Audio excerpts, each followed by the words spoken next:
The peace and alliance has been broken. A giant chasm has opened up in the north that leads to the underworld, and the undead King Zaldar marches upon us. With little time that I have left, I must muster an army to take it up against the corruption. Who will join me to regain control of the alliance?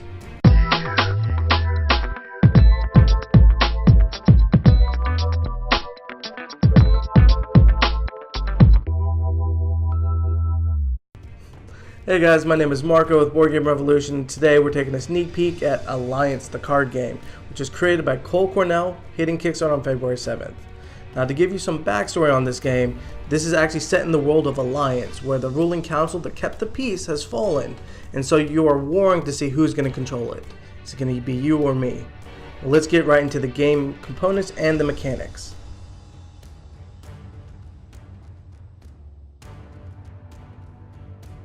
Alliance the card game is a fast-paced dueling fantasy game where you will use dice rolling to damage your opponents.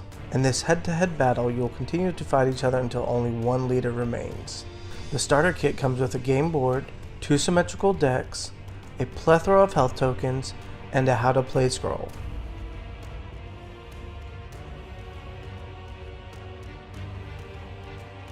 To set up the game, you will place your leader on the leader tile, shuffle your deck, and draw 5 cards to place on the army. Player's turn will happen in 2 phases, preparation and battle. In the preparation phase, if you have any open slots, you will draw 1 card and place it in any one open spot. Next is the battle phase, where you can attack with up to 2 units, with each unit only being able to attack once. Declare which one of your units is going to attack and who they are attacking, then roll the die. If the die matches any one of the roll numbers, you will do that corresponding attack to the opponent. When a unit takes damage, you will take a health token and replace the total number of health.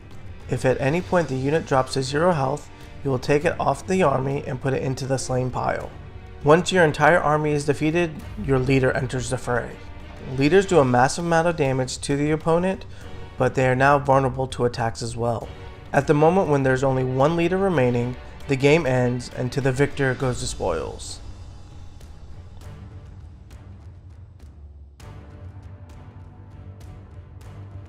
So let's talk about the highlights of this game. First, this is a good gateway game for children. There's not overly complex rules or nuanced rules. This is something to take out of the box, set it on the table, read the rules, and they're ready to go. And then once they've learned it, they can go teach their friends in 5 minutes, and then now they're playing it. And they'll add a bonus for you parents. This is something that's going to get them into the board game hobby and wanting to play more games with you. Now, the next thing I want to point out is how fast paced this game is. It's actually on a deck timer. And when I say deck timer, that means that once the decks are exhausted, the game is over, and the one with the last person standing wins. The biggest highlight, and actually the last one I want to point out, is there's actually an advanced rule set in beta right now. And I'm really excited about it because it changes and adds depth and strategy to this game.